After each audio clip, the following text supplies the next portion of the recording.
കുട്ടിക്കാലത്തെ വലിയ ഓർമ്മകളാണ് ഈ തോട്. ഈ തോട്ടിൽ അക്കാലത്ത് നിറച്ചും വെള്ളം ഉണ്ടാവായിരുന്നു. നമ്മൾ മീൻ പിടിക്കാനിരിക്കുന്നതും നമ്മുടെ കഥകളിലൊക്കെ ഒരുപാട് ഞാൻ പറഞ്ഞിട്ടുള്ള സംഗതിയാണ് ഈ തോടും ഇതിൻ്റെ പരിസരങ്ങളും ഈ വയലുകളൊക്കെ. ഈ തോട് എഴുതാനിരിക്കുമ്പോഴൊക്കെ ഈ പ്രദേശങ്ങളൊക്കെ മനസ്സിലേക്ക് കടന്നു വരും. അതുകൊണ്ട് ഇതൊരു കഥയുടെ ഭൂമികയിൽ പ്രധാനപ്പെട്ട ഒന്നാണെന്ന് ഞാൻ വിശ്വസിക്കുന്നുണ്ട്. ഓരോ ചെറിയ ചെറിയ പരിസരങ്ങളും. നെരിപ്പ് എന്ന കഥയിൽ ജാതീയമായ ഉച്ചനീചത്വങ്ങൾ അത് സൗഹൃദങ്ങൾക്കിടയിൽ പോലും കാണാം. വിഷം കലർത്തുന്നത് കാണാം. പുതിയ കാലത്ത് ജാതിബോധം മാറുന്നെന്ന് നമ്മൾ അവകാശപ്പെടുമ്പോഴും അത് സൂക്ഷ്മമായി വലിയ രൂപത്തിൽ നിലനിൽക്കുന്നുണ്ടോ? കൂടുതൽ സൂക്ഷ്മമായി വലിയ രൂപത്തിൽ അത് നിലനിൽക്കുന്നുണ്ട്. എന്താണ് എഴുത്തുകാരൻ എന്നുള്ള നിലയിൽ നിൽക്കുന്നുണ്ടോ? അതിനെ പറ്റിയുള്ള ഒരു വിലയിരുത്തൽ തീർച്ചയായിട്ടും ഉണ്ട്. ഇപ്പോൾ ജാതിബോധം ഈ അടുത്ത കാലത്തായിട്ട് വല്ലാതെ കൂടിയിട്ടുണ്ട്. മലബാർ ഏരിയകളെ കുറിച്ച് അതിനെക്കുറിച്ച് പറയുകയാണെങ്കിൽ നമ്മളെ കാവുകളൊക്കെ സൂക്ഷ്മമായി ശ്രദ്ധിച്ചാൽ മനസ്സിലാവും. ഈ ജാതിബോധം വല്ലാതെ വർദ്ധിച്ചിട്ടുണ്ട്. അത് ജാതിബോധം മാത്രമല്ല, നമ്മളൊരു അണുകുടുംബ രീതിയിലേക്ക് ചുരുങ്ങുന്നു എന്ന് പറയുമ്പോഴും നമ്മൾ സമൂഹത്തിൽ ജാതിയിലേക്ക് ചുരുങ്ങുന്നുണ്ട്. അതേസമയം നമ്മളെ തെയ്യക്കാരോട് കാണിക്കുന്ന ഇപ്പോഴത്തെ അവരോടുള്ള മനോഭാവങ്ങളൊക്കെ നമ്മൾ ഏറെ മാറിയെന്ന് പുറത്ത് പറയുമ്പോഴും ഉള്ളിൽ ഉണ്ടാകുന്ന ചില അസ്വസ്ഥതകൾ ഇടയ്ക്കിടെ കാണാം നമുക്ക്. അത് തെയ്യക്കാവിനെ വീക്ഷിച്ചാലും മലബാറിൽ കാണാൻ പറ്റും. ഇപ്പം തെക്കൻ ജില്ലകളുടെ കാര്യം എനിക്ക് അങ്ങനെ പ്രത്യക്ഷത്തിൽ പറയാനുള്ള എക്സ്പീരിയൻസ് ഇല്ല. എങ്കിലും അവിടെയും നമ്മളിപ്പം രാഷ്ട്രീയത്തിലൊക്കെ ഇടപെടുന്ന ജാതി സംഘടനകൾ ഒക്കെ കാണാം. അപ്പോൾ മലബാറിൽ തെയ്യക്കാവ് ബേസ്ഡ് ആണത്. അപ്പോൾ ഈ ജാതി നന്നായി പ്രവർത്തിക്കുന്നുണ്ട്. എന്നാൽ അത് ഒട്ട് പുറത്ത് കാണാനുമില്ല. പുറത്ത് അങ്ങനെ സൂക്ഷ്മമായി പരിശോധിച്ചാലേ കാണൂ. അത് നമ്മൾ ചെയ്യുന്നത് ജാതി പ്രവർത്തനമാണ്, ജാതിക്ക് വേണ്ടിയുള്ള വാദമാണെന്ന് ആളുകൾ മനസ്സിലാക്കുന്നു കൂടിയില്ല. മനസ്സിലാക്കാതെ ഉള്ള ഒരു ജാതിവാദമാണ് ഇപ്പോൾ നടന്നുകൊണ്ടിരിക്കുന്നത്. അത് തീർച്ചയായിട്ടും ഉണ്ട് എന്നാണ് എൻ്റെ അഭിപ്രായം. അതിനെതിരെ എഴുതാൻ വേണ്ടി ശ്രമിച്ചുകൊണ്ടിരിക്കുന്നുണ്ട്. അത് നമ്മുടെ കൂടെയുള്ള ഒന്നിച്ചുള്ള ആൾക്കാരും അടുത്തറിയുന്ന ആൾക്കാരുടെ ഇടയിൽ പോലും ഉണ്ട്. നമ്മൾ തിരുത്താൻ ശ്രമിച്ചാലും അത് പിന്നെയും എവിടുന്നെങ്കിലും ഉയർന്നു വരും. ശരിക്കും ഏത് കാലഘട്ടത്തിൽ ജീവിക്കുന്ന ആളുകളാണ് ജാതീയതയെ ഉയർത്തിപ്പിടിക്കുന്നത് എന്നുള്ളതാണ് ഒരു എഴുത്തുകാരൻ എന്നുള്ള നിലയിൽ, സമൂഹത്തെ പൊതുവായി വീക്ഷിക്കുന്ന ഒരാൾ എന്നുള്ള നിലയിൽ താങ്കൾ മനസ്സിലാക്കിയിരിക്കുന്നത്. ഇതിൽ ഇന്ന കാലഘട്ടം ഇന്ന സമൂഹം എന്നൊന്നുമില്ല. ഞാൻ മനസ്സിലാക്കുന്നത് ജെൻസി എന്ന് പറയുന്ന നമ്മളെ വിഭാഗം, പുതിയ കാലഘട്ടത്തിലെ ആൾക്കാർക്ക്, യുവാക്കൾക്ക് അതിനെക്കുറിച്ച് വലിയ ധാരണ, അവരതിനെക്കുറിച്ച് കാര്യമായി ചിന്തിക്കുന്നില്ല എന്നതുകൊണ്ട് നമുക്ക് ജാതീയതയില്ല എന്ന് വേണമെങ്കിൽ പുറമേ പറയാം. പക്ഷെ അത് അവരുടെ കുടുംബങ്ങളിൽ നിന്നോ മറ്റ് സമൂഹങ്ങളിൽ നിന്നൊക്കെ അത് ചെറിയ രീതിയിൽ ഉൽപ്പാദിക്കപ്പെടുന്നുണ്ട്. അത് അവർ തിരിച്ചറിയുന്നില്ല. പുറത്തത് കാര്യമായിട്ട് അവർ കാണിക്കുന്നുണ്ടാവില്ല. പക്ഷെ അതുണ്ട്, അതില്ല എന്ന് പറഞ്ഞാൽ നമുക്ക് അതിനെ തള്ളിക്കളയാൻ പറ്റില്ല. പിന്നെ ഇന്ന കാലഘട്ടത്തിലാണ് ജാതി രൂക്ഷമായത് എന്ന് പറയാൻ പറ്റില്ല. എല്ലാ കാലഘട്ടത്തിലും ഇതുണ്ട്, ഇത് നിലനിൽക്കുന്നുണ്ട്. അതിനിടയിൽ നമ്മൾ ചെറിയ ചെറിയ മാറ്റങ്ങൾ നമുക്ക് വന്നിട്ടുണ്ട്. നമ്മളൊരു പൊതുവായ ഇടപെടലുകളിൽ നമ്മൾ പ്രത്യക്ഷത്തിൽ നമ്മൾ അഭിനയിച്ചാലും പ്രത്യക്ഷത്തിൽ കുറച്ച് കാര്യങ്ങൾ നമ്മൾ മാറ്റി വയ്ക്കുന്നുണ്ട്. മുമ്പത്തെ പോലെ അത്ര കാര്യമായിട്ട് വലിയ നമ്മളെ കഥകളിലും ചരിത്രങ്ങളിലൊക്കെ കേട്ട രൂക്ഷമായ ജാതീയത പുറമേ കാണിക്കുന്നില്ല, പക്ഷെ ഉള്ളിലുണ്ട് എന്നതാണ് എൻ്റെ അഭിപ്രായം. എല്ലാ കാലത്തും ഉണ്ട്. അതായത് ശ്വാനഗതി എന്ന് പറയുന്ന കഥയില് കണ്ണൻ പോലീസ് അതൊരു അധികാര രൂപമുള്ള ഒരു കഥാപാത്രമാണ്. സാധാരണക്കാരന്റെ ജീവിതത്തെ ഒരു വിലയും കൊടുക്കാതെ അടിച്ച് തകർക്കുന്നത് നമുക്കതിൽ വായനയിൽ നമുക്ക് കാണാൻ കഴിയും. അധികാരം വ്യക്തിത്വങ്ങളെ എങ്ങനെയാണ് മാറ്റിമറിക്കുന്നത്? അത് സ്വന്തം അനുഭവത്തിൽ അങ്ങനെ വല്ല സംഗതികൾ ഉണ്ടായിട്ടുണ്ടോ? ഉണ്ട്, തീർച്ചയായിട്ടും ഉണ്ട്. ആളുകൾ മാറുന്നത് കൺമുൻപിൽ തന്നെ കണ്ടിട്ടുണ്ട്. ഇഷ്ടംപോലെ അനുഭവങ്ങളുണ്ട്. അത് അധികാരം എന്ന് പറയുന്നത് നമ്മൾ ഉപയോഗിക്കുന്നത് അത് ഏതെങ്കിലും പർപ്പസ്ഫുള്ളി ഒരു കഥയിൽ അത് വേണമെന്ന് വെച്ചിട്ട് എഴുതി വന്നതല്ല. എങ്കിലും അങ്ങനെ അധികാരങ്ങൾ നമ്മുടെ ഏറ്റവും അടുത്ത് നിൽക്കുന്ന ആൾക്കാരനെ മറ്റേതെങ്കിലും ഒരു പൊസിഷനിലേക്ക് മാറിക്കഴിഞ്ഞാൽ അവരോടുള്ള നമ്മളോടുള്ള അവരുടെ പെരുമാറ്റങ്ങൾ തന്നെ കണ്ടിട്ട് നമ്മൾ അത്ഭുതപ്പെട്ടു പോയിട്ടുണ്ട്. അപ്പോൾ അത് തീർച്ചയായും അധികാരം മനുഷ്യനെ മാറ്റുന്നുണ്ട് എന്ന് തന്നെയാണ് എനിക്ക് പറയേണ്ടത്.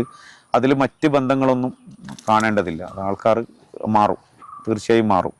അത് എല്ലാവരിലും അങ്ങനെ സംഭവിക്കുന്നതെന്നല്ല, എന്നാലും എൻ്റെ അനുഭവ പരിസരത്ത് വെച്ചിട്ട് മിക്കവാറും ആൾക്കാർക്ക് അത് തന്നെയാണ് സംഭവിച്ചിട്ടുള്ളത്. അവർ വല്ലാണ്ട് മാറിപ്പോയിട്ടുണ്ട്.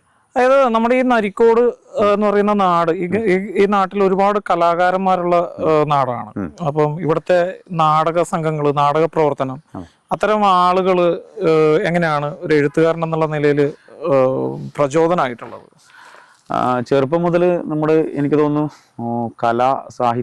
കലാമേഖലയിൽ ഒരുപാട് ആൾക്കാർ ഇവിടെ നാടകം, തെരുവ് നാടകങ്ങൾ, പിന്നെ അല്ലാതെ നാടകങ്ങൾ, ഏഴവും ഗ്രാമമൊക്കെ നാടകത്തിന് പേര് കേട്ട സ്ഥലമാണ്. അതുപോലെ സംവിധായകരുണ്ട് ഇവിടെ, നടന്മാരുണ്ട് ഇവിടെ, അങ്ങനെ എഴുതുന്നവരുണ്ട്. അങ്ങനെ എല്ലാ നിലയിലും ഒരു നാടിൻ്റെ സാംസ്കാരികമായ ഇതിൽ ആൾക്കാർ ഇടപഴകുമ്പോൾ ഇതൊന്നും ചെയ്യാൻ കഴിയാത്ത ഒരാളെന്ന നിലക്ക് എന്നെ പ്രകാശിപ്പിക്കാൻ എനിക്ക് വേറെ മാർഗങ്ങളൊന്നും ഇല്ലാത്തതുകൊണ്ടാണ് എഴുത്തിലേക്ക് തിരിയേണ്ടി വന്നത്. അതും ഞാൻ ഏറെ വൈകിയാണ് വന്നത്. അത് മറ്റൊരു മാർഗവും ഇല്ല. അപ്പോൾ നമുക്ക് പറയാനുള്ള ചില കാര്യങ്ങൾ നാടകത്തിലെ ആൾക്കാർ നാടകത്തിലൂടെ പറയുന്നു. അവരെ ആത്മപ്രകാശനം നടത്തുമ്പോൾ എനിക്ക് എന്നെക്കുറിച്ചൊരു മാർഗം തോന്നിയത്, ഒതുങ്ങി നിന്ന് ആരാലും അറിയാതെ നമുക്ക് പറയാനുള്ളത് എഴുതാം എന്ന തോന്നലിലാണ് എഴുത്തിലേക്ക് എപ്പോഴോ കടന്നു വന്നത്, അറിയാതെ കടന്നു വന്നത്. മനഃപൂർവ്വമായിരുന്നില്ല, എപ്പോഴോ അതങ്ങനെ സംഭവിച്ചു പോയതാണ്. ഈ പറയുന്ന കഥകളൊക്കെ മുൻപേ മനസ്സിലുള്ളതാണ്. പക്ഷേ എഴുത്ത് എന്നൊരു സംഗതിയെക്കുറിച്ചൊന്നും ഒരു ബോധം ഉണ്ടായിരുന്നില്ല. ഒന്നിനെക്കുറിച്ചും അങ്ങനെ എവിടെയെങ്കിലും എഴുതി വെക്കണമെന്നോ അല്ലെങ്കിൽ മുമ്പ് എഴുതിയിട്ടുണ്ടോ എന്നും എനിക്ക് ഓർമ്മയില്ല. നമ്മൾ ഒരു ഘട്ടത്തിലെത്തപ്പോൾ അറിയാതെ എഴുത്തിലേക്ക് വന്നു പോയതാണ് ഞാൻ. അപ്പോൾ ഈ നാട് ഇതിൻ്റെ സ്വാധീനം പ്രധാനപ്പെട്ടതാണ്. നമുക്ക് ആത്മപ്രകാശത്തിന് മറ്റ് മാർഗങ്ങളൊന്നുമില്ല. അപ്പോൾ ഇതാണ് ഏറ്റവും എളുപ്പ വഴിയെന്ന് എനിക്ക് തോന്നി. അങ്ങനെയാണ് ഇതിലേക്ക് തിരിഞ്ഞത്. കണ്ണം പോലീസ് എന്ന് പറയുന്ന കഥാപാത്രത്തിൽ ശ്വാനഗതിയിലാണ് ചെന്ന് നിൽക്കുന്നത്. അപ്പൊ അതിലെ അടുത്തൊരു കഥാപാത്രമാണ് മൈക്കിൾ. ഈ മൈക്കിളിന്റെ ജീവിതത്തിലൂടെ ഭോപ്പാൽ അടക്കമുള്ള ദുരന്തങ്ങൾ നമ്മൾ പരാമർശിച്ചു പോകുന്നുണ്ട്.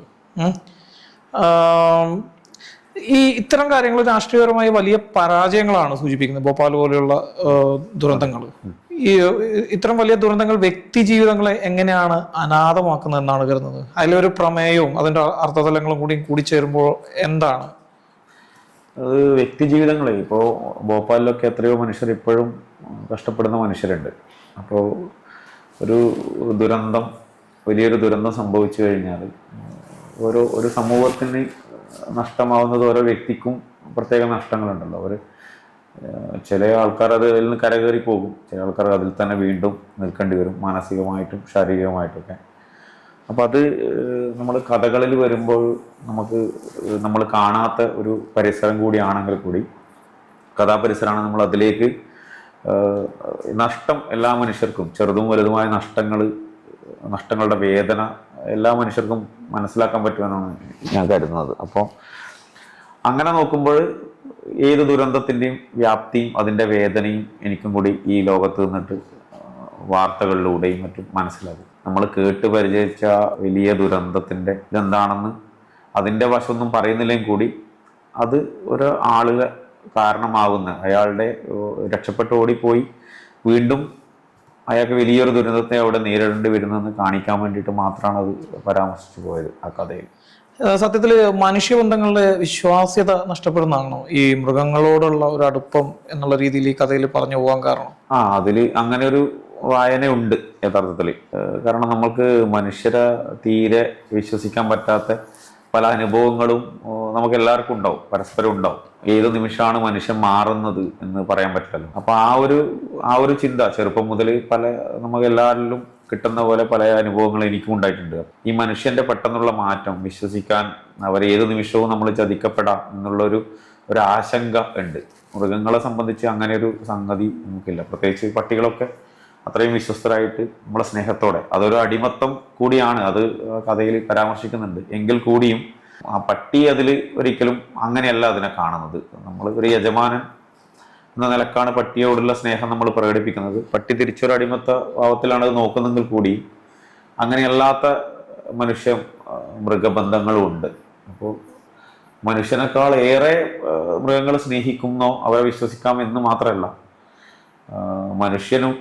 മനുഷ്യനെ പോലെ അത്രയും ക്രൂരമായി ചിന്തിക്കാനും ചതിക്കാനും വേറൊരു ജീവി തയ്യാറാവില്ല എന്ന് തന്നെ. അവർക്ക് അതിൻ്റെ വിശേഷ ബുദ്ധി ഇല്ലാത്തതുകൊണ്ടായിരിക്കും. ഉണ്ട്. അങ്ങനെ ഒരുപാട് മനുഷ്യരെ എനിക്ക് പരിചയമുണ്ട്, കുറച്ച് ആൾക്കാരെ പരിചയമുണ്ട്. അതായത് നമ്മൾ ചില മുറിവുകൾ ചില ആഴത്തിൽ, അത്രയും ആഴത്തിലായിരിക്കും പതിഞ്ഞിട്ടുണ്ടാവുക. അപ്പോൾ അവരെ ഹീൽ ചെയ്യുക എന്ന് പറയുന്നത് അത്ര എളുപ്പമുള്ള സംഗതിയല്ല. ചില ആൾക്കാർക്ക് ജീവിതകാലത്ത് മുഴുവൻ അത് മാറ്റാൻ പറ്റില്ല. ഇതിനെ മനസ്സിലാക്കുന്നവർ ചിലപ്പോൾ അതിൽ നിന്ന് രക്ഷപ്പെട്ട് കരകയറിയെന്ന് വരാം. ചില മുറിവുകൾ എപ്പോഴും ഉണ്ടാകും. ഇനി മാഞ്ഞു പോയാലും അതിൻ്റെ പാടുകൾ എന്തെങ്കിലും ഓർമ്മയായിട്ട് അത് ശേഷിക്കും. അതായത് ഓർമ്മകളായിട്ട് മാറുമ്പോഴാണ് നമ്മൾ യഥാർത്ഥത്തിൽ ഹീൽ ചെയ്ത് വേറൊരു മനുഷ്യനായി മാറുന്നത്. അങ്ങനെ മാറാൻ പറ്റാത്തവർ ആ കുഴിയിൽ തന്നെ നിന്ന് നീറിക്കൊണ്ട് ജീവിക്കുന്ന ഇഷ്ടംപോലെ മനുഷ്യരുണ്ട്. ഈ സ്നേഹത്തിലെ വരുന്ന വഞ്ചനകളാണ് എന്നാണ് എനിക്ക് കൂടുതൽ തോന്നുന്നത്. അതാണ് മനുഷ്യനെ ഏറ്റവും കൂടുതൽ വേദനിപ്പിക്കുന്നതെന്ന് ഞാൻ മനസ്സിലാക്കുന്നത്. മുറിവെന്നതിൽ ഒരു കഥയുണ്ടായ സന്തോഷം കഥാകൃത്ത് പങ്കുവെക്കുന്ന ഒരു കാഴ്ചയാണ്. ജീവിതത്തിൽ ഒരു കഥ ജനിക്കുന്നത് അവിചാരിതമായിട്ടുള്ള കൂടിക്കാഴ്ചകൾ പലപ്പോഴും എഴുത്തിലേക്ക് വഴി തുറന്നു തന്നിട്ടുണ്ട്. അങ്ങനെ പറയാൻ പറ്റില്ല. ഒരു പ്രത്യേക സമയത്തൊന്നും എനിക്കങ്ങനെ കഥയൊന്നും ഉണ്ടാകാറുന്നില്ല. കഥ എഴുതണമെന്ന് കരുതിയിട്ട് ഞാൻ അങ്ങനെ കഥ എഴുതാൻ വേണ്ടി ശ്രമിക്കാറില്ല. പ്രത്യേകിച്ച് ജോലി സമയമൊക്കെ വളരെ ബുദ്ധിമുട്ടുള്ള ടൈമൊക്കെ ആയതുകൊണ്ട് പറ്റുന്ന ചില സമയങ്ങളിൽ ഈ കൂടിക്കാഴ്ചകളൊക്കെ ഉപകാരപ്പെടും. ചില സമയങ്ങളിൽ നമ്മൾ ഈ കഥയിലേക്ക് വരുമ്പം അന്ന് കണ്ട് പറഞ്ഞ കാര്യങ്ങൾ, ചില കാര്യങ്ങൾ നമ്മുടെ ഉള്ളിൽ സ്ട്രൈക്ക് ചെയ്ത സാധനങ്ങളൊക്കെ ഉണ്ടാവും. അപ്പം അങ്ങനെ ഒരു കഥ ഉണ്ടായി കഴിഞ്ഞാൽ വലിയ സന്തോഷം തന്നെയാണ്. കഥകൾ അയച്ചു അല്ലെങ്കിൽ പ്രസിദ്ധീകരിച്ചു, അതിലപ്പുറം ഒരു കഥ ഉണ്ടായി അതിൻ്റെ ഒരു തീം കിട്ടി, അല്ലെങ്കിൽ ആ കഥ എഴുതി കഴിയുമ്പോൾ വരെയുള്ള ഒരു സമയം ആണ് ശരിക്ക് നമ്മൾ ഭയങ്കരമായിട്ട് ആക്റ്റീവായി ഒരു വലിയൊരു ആത്മവിശ്വാസത്തോട് കൂടിയിട്ട്, അതായത് കഥ എന്താവും എന്നുള്ളതല്ല, അതിൻ്റെ ആശങ്ക വേറെ ഉണ്ടെങ്കിലും ഒരു കഥ എഴുതാൻ പറ്റുന്ന ഒരു സന്തോഷം എപ്പോഴും ഉണ്ട്. അത് അത്ര അധികം കഥകളൊന്നും ഞാൻ എഴുതിയിട്ടില്ല, ഇനി എഴുതണമെന്ന് ആഗ്രഹമുണ്ട്. പക്ഷെ ഒരു കഥ ഉണ്ടാകുമ്പോൾ ഒരു സന്തോഷം വളരെ വളരെ വലുതാണ്. ഗാന്ധി പെരുമാൾ എന്ന് പറയുന്ന കഥ അതൊരു ചരിത്രത്തില് കൂടി കണക്ട് ചെയ്യുന്ന ഒരു സംഗതിയാണ് ഗാന്ധി പെരുമാൾ. അതിന് വേണ്ടി തീവ്ര ചിന്താഗതികളൊക്കെ ആ കഥയിൽ ചർച്ചയാവും. ചരിത്രപരമായ ഇത്തരം സത്യങ്ങൾ ഇപ്പോഴത്തെ സമകാലിക രാഷ്ട്രീയവുമായി എങ്ങനെ ബന്ധപ്പെട്ട് കിടക്കുന്നു എന്നാണ് വിശ്വസിക്കുന്നത്. ഈ ഗാന്ധിവധം എന്നുള്ളത് കൃത്യമായിട്ട് ഈ നമ്മളുടെ കഴിഞ്ഞ ഓരോ ടൈമിലും ചർച്ചയാകപ്പെടുന്ന ഒന്നാണ്. അതെ. അപ്പൊ ആ കഥയെഴുത്തിന്റെ പശ്ചാത്തലത്തിൽ എങ്ങനെയാണ് അതിന്റെ സമകാലിക രാഷ്ട്രീയമായിട്ട് എങ്ങനെയാണ് ബന്ധപ്പെട്ട് കിടക്കുന്നതാണ് കരുതുന്നത്? ഇപ്പോൾ അതിന് വളരെ പ്രസക്തിയുണ്ട് എന്നാണ്, അത് നിരന്തരം ആൾക്കാർ സംസാരിച്ചുകൊണ്ടിരിക്കുന്നുണ്ട്. പ്രസക്തിയുണ്ട് ആ വിഷയത്തിന് എന്നാണ് എനിക്ക് തോന്നുന്നത്. കാരണം നമ്മുടെ സമകാലിക ഇന്ത്യൻ രാഷ്ട്രീയത്തിൽ സംഭവിക്കുന്ന പല പൊയ്മുഖങ്ങൾ നമ്മൾ കാണുന്നുണ്ട്, പല കാര്യങ്ങളും നമ്മൾ കാണുന്നുണ്ട്. ആ രാഷ്ട്രീയ സാഹചര്യത്തിൽ ഗാന്ധിയുടെ ഒരു ആദർശമൊക്കെ ഉയർത്തിപ്പിടിക്കുന്നത് വലിയ കാര്യമായിട്ട് തന്നെയാണ് ഞാൻ കാണുന്നത്. ഞാൻ ആ കഥ ഗാന്ധിക്ക് വേണ്ടി നിൽക്കുന്നു എന്ന് കരുതി ഒരു പാവപ്പെട്ടക്കാരനായ ഒരാളെ കുറിച്ച് എഴുതിയൊരു കഥയാണ്. പക്ഷെ അത് ഈ രീതിയിൽ അതിൻ്റെ ഒരുപാട് ചർച്ചകളൊക്കെ നടന്നു. ആ കഥയുണ്ട് 3-4 ചർച്ചകൾ ആ കഥക്കുണ്ടായി. അപ്പോൾ പല ആൾക്കാരും പല വ്യത്യസ്ത രീതിയിലുള്ള അഭിപ്രായങ്ങൾ പ്രകടിപ്പിച്ചു. ആ കഥ അങ്ങനെ ചർച്ച ചെയ്യപ്പെടുന്നതിൽ സന്തോഷമുണ്ട്. പക്ഷെ എൻ്റെ ഒരു ഫോക്കസ് എന്ന് പറയുന്നത് അതിൽ രാഷ്ട്രീയം മാത്രമായിരുന്നില്ല. നല്ല കഥ എഴുതാൻ ഒരു ശ്രമം നടത്തി എന്നാണ് എനിക്കത് തോന്നുന്നത്. അത്രത്തോളം വിജയം എന്ന് വായിച്ചവരാണ് പറയേണ്ടത്. അത് രാഷ്ട്രീയത്തിൽ വലിയ പ്രസക്തിയുണ്ട് ആ വിഷയത്തിന്. എന്തായാലും അത് എപ്പോഴും നിലനിൽക്കുകയും ചെയ്യും. ഇപ്പോഴത്തെ നമ്മുടെ പുതിയ ഇന്ത്യയുടെ കാര്യങ്ങൾ നോക്കിക്കഴിഞ്ഞാൽ ആ വിഷയത്തിന് ഇപ്പോൾ നല്ല സ്കോപ്പുണ്ട്. അത് എപ്പോഴും സംസാരിക്കേണ്ട വിഷയമാണ് എന്ന് തോന്നുന്നു. അതായത് ഈ ഗാന്ധി പെരുമാളിൽ ഗാന്ധിക്ക് അമ്പലം പണിയുന്ന വൈദ്യര്, അതുപോലെ തെയ്യം കെട്ടുന്ന ഉമേശൻ, ഇങ്ങനെയൊക്കെയുള്ള വ്യത്യസ്ത രീതിയിലുള്ള കഥാപാത്രങ്ങളാണ് പോകുന്നത്. ശരിക്കും ഇതിലൂടെ എങ്ങനെയാണ് ഒരു മതത്തിനെ എങ്ങനെയാണ് ഇതിൻ്റെ അകത്ത് സംവദിക്കപ്പെടുന്നതെന്നാണ് കരുതുന്നത്? ഉണ്ട്. ജാതിവാദം, നേരത്തെ പറഞ്ഞ ജാതിവാദം ഉള്ളതുപോലെ മതവാദമുണ്ട്, രാഷ്ട്രവാദമൊക്കെ ഉണ്ട്. അത് ഓരോ വശങ്ങളിലായിട്ട് അതുണ്ട്. അത് പല രീതിയിൽ വ്യാഖ്യാനിക്കപ്പെടുന്നുണ്ടെങ്കിലും പുറമെ അങ്ങനെയല്ല എന്ന് കാണിക്കുന്നുണ്ടെങ്കിലും ചില സമയങ്ങളിൽ ഇത് പുറത്തു വരും. ഈ ജാതിവാദം എന്ന് പറയുന്നതാണ് ഇതിൻ്റെ ബേസ് എന്നാണ് ഞാൻ വിശ്വസിക്കുന്നത്. ഒരു പ്രത്യേക മതവാദത്തിലേക്ക് കൊണ്ടുപോകാൻ ജാതിയെയാണ് ആദ്യം ഊട്ടിയുറപ്പിക്കേണ്ടതെന്ന് ഞാൻ വിശ്വസിക്കുന്നത്. അപ്പോൾ അതാണ് ഇപ്പോഴുള്ള ഈ ജാതിവാദികൾ, മതവാദികൾ അവരെ രാഷ്ട്ര നിർമ്മാണത്തിന് വേണ്ടി ചെയ്തുകൊണ്ടിരിക്കുന്നത്. അപ്പോൾ ഏറ്റവും ബേസായിട്ട് ജാതി ഉറപ്പിച്ചു കഴിഞ്ഞ് പിന്നെ മതത്തിലേക്കും പിന്നെ അവിടുന്ന് രാഷ്ട്രത്തിലേക്കും അതിൻ്റെ വളർച്ച കൊണ്ടുപോകും. നമുക്ക് മുമ്പിൽ തന്നെ അത് കാണാം. അതിൻ്റെ ഉദാഹരണങ്ങൾ മുമ്പിൽ തന്നെ ഉണ്ട് ഇഷ്ടംപോലെ. ഇപ്പൊ വിനീഷിന്റെ വായിച്ച കഥകളിലൊക്കെ മരണത്തിന്റെ ഒരു കറുത്ത നിഴൽ നമുക്ക് കാണാൻ കഴിയും. മരണം ജീവിതത്തിന്റെ പൂർണ്ണതയാണോ അതോ ശൂന്യതയാണോ? എന്താണ് എഴുത്തുകാരൻ എന്നുള്ള നിലയിൽ ഈ കഥകളിലൂടെ ആളുകളായിട്ട് അത്തരം കാര്യങ്ങൾ സംവദിക്കുന്നത്? അത് യഥാർത്ഥത്തിൽ അത് കുറച്ച് ഫിലോസഫിക്കലായി ചിന്തിച്ചാൽ അതൊരു പൂർണ്ണതയാണ് യഥാർത്ഥത്തിൽ. ഞാനത് അറിയാതെ കടന്നു വരുന്നതാണ്. മനഃപൂർവ്വം മരണത്തിനൊരു കൊണ്ടുവരാൻ ശ്രമിക്കുന്നില്ല. പക്ഷെ ഞാൻ ആലോചിക്കുന്നത് ചില ആൾക്കാർക്ക് നിഴൽപ്പോരിൽ ഞാനൊരു വാചകം പറഞ്ഞിട്ടുണ്ട്. അത് ചില ആളുകൾക്ക് മരണം എന്ന് പറയുന്നത് ഒരു രക്ഷപ്പെടലാണ്. അത് പലതരത്തിലാണ് നിഴൽപ്പോരിൽ പറഞ്ഞിട്ടുള്ളത്. ഓരോരുത്തരും അവരവർ അനുഭവിച്ച പലതരത്തിലുള്ള കഷ്ടപ്പാടുകൾ അല്ലെങ്കിൽ അവരെ ബുദ്ധിമുട്ടുകൾ മറികടന്നത് മരണത്തിലൂടെയാണ്. അതിൽ ആത്മഹത്യയൊന്നുമല്ല, പലരാലും കൊല്ലപ്പെടുന്നതൊക്കെയാണ്. പക്ഷെ അവരൊക്കെ ഓരോ സമയത്ത് അത് ആഗ്രഹിച്ചിരുന്നു, ആ മരണത്തെ, കൊല്ലപ്പെടുന്നു. അപ്പോൾ അങ്ങനെയാണ് നിഴൽപ്പോരിൽ പറഞ്ഞിട്ട്. ഇപ്പോൾ കഥകളിലും അത് വന്നിട്ടുണ്ടെന്ന് ഇപ്പോൾ പറഞ്ഞപ്പോഴാണ് ഞാനും ഓർക്കുന്നത്. ഞാൻ മനഃപൂർവ്വം ഒരു മരണത്തെ എവിടെയും കൊണ്ടുവരാൻ വേണ്ടി ശ്രമിച്ചല്ല. പക്ഷെ അതെന്തോ അതിനൊരു ആകർഷണം ഉണ്ടാവും. അതിന്റെ ഫിലോസഫിക്കൽ ഭാഗത്തോട് എന്തെങ്കിലും ഒരു ആകർഷണം ഉണ്ടായിരിക്കും. ഒരു തരം എല്ലാ ബുദ്ധിമുട്ടുകളിൽ നിന്നും കഷ്ടപ്പാടുന്ന രക്ഷപ്പെടൽ എന്ന നിലക്ക് ഞാൻ അതിനെ വളരെ ദാർശനികമായി കാണുന്നു. അതാണ് എൻ്റെ സത്യം. അതായത് ഈ മരണത്തെ കുറിച്ചൊക്കെ നമ്മളിപ്പോ പറഞ്ഞു, ഇത്തരം ഒരു ദാർശനികത എനിക്ക് തോന്നുന്നു ഒരുപക്ഷെ കടന്നു വന്നിട്ടുണ്ടാവുക ഇവിടുത്തെ പ്രാദേശികമായ മിത്തുകളുടെ പുറകെയുള്ള സഞ്ചാരത്തിൽ നിന്നായിരിക്കും. ഇവിടുത്തെ മിത്തുകൾ എങ്ങനെയാണ് ഇപ്പോൾ പറയുന്ന കഥകളിലൊക്കെ സ്വാധീനം ചെലുത്തിയിട്ടുണ്ടാവുക? അത് ഈ മരണത്തെ എനിക്ക് എല്ലാവരും പോലും വലിയ പേടിയുള്ള ആളാണ് ഞാൻ. മരണത്തെ എനിക്ക് ഇഷ്ടമൊന്നല്ല. ഏറ്റവും ഞാൻ ഇഷ്ടപ്പെടാത്തൊരു സംഗതിയാണത്, എല്ലാ മനുഷ്യരെയും പോലെ തന്നെ. അത് പക്ഷേ നമ്മുടെ ഇവിടെ മിത്തുകളിലൊക്കെ പ്രാദേശിക ചരിത്രങ്ങളിലൊക്കെ മരിച്ചവർ അഭിമാനത്തിന് വേണ്ടിയിട്ട് അല്ലെങ്കിൽ അങ്ങനെയൊക്കെയാണ് കൂടുതൽ വീരന്മാരായ ഈ തെയ്യങ്ങളൊക്കെ ഉണ്ടായിട്ട്. അപ്പൊ ഇവർക്കൊക്കെ മരണം എന്ന് പറയുന്നത് അവരെ മറ്റൊരു തലത്തിലേക്ക് ഉയർത്തപ്പെടുന്ന ഒരു സംഗതിയായിട്ടാണ് പറഞ്ഞിട്ടുള്ളത്. ഈ തെയ്യങ്ങളുടെ ചരിത്രങ്ങളിലെ മരണമൊക്കെ മറ്റൊരു തലത്തിലേക്ക് അവർ ഉയർത്തപ്പെടുന്നത്, മനുഷ്യരിൽ നിന്ന് ഒരു ദൈവമായി മാറുന്ന ഒരു സംഗതിയാണ്. അത് സ്വാധീനിച്ചിട്ടുണ്ടാവും ചിലപ്പോൾ. അത് നമ്മുടെ ആഴത്തിൽ ഇവിടെ എവിടെ നോക്കിയാലും കാവുകളാണ്, തെയ്യങ്ങളാണ്. അപ്പോൾ ഇതിൻ്റെയൊക്കെ കഥകൾ, ഐതിഹ്യങ്ങൾ ഒക്കെ നമ്മളെ സ്വാധീനിക്കുമ്പോൾ ഇതും ഈ ഒരു ഭാഗവും നമ്മളിൽ വലിയൊരു സ്വാധീനം ചെലുത്തിയിട്ടുണ്ടാവും. ഒരു വീരനായിട്ടോ അല്ലെങ്കിൽ വേറൊരു തലത്തിലേക്ക് നമ്മൾ മാറുന്നു എന്നൊരു കാഴ്ചപ്പാട് മരണത്തെക്കുറിച്ച് വന്നത് ചിലപ്പോൾ അറിയാതെ രൂപീകരിക്കപ്പെട്ടത്. ഞാനതിനെക്കുറിച്ച് ബോധവാനല്ല, അറിയാതെ അങ്ങനെ വന്നതായിരിക്കാം.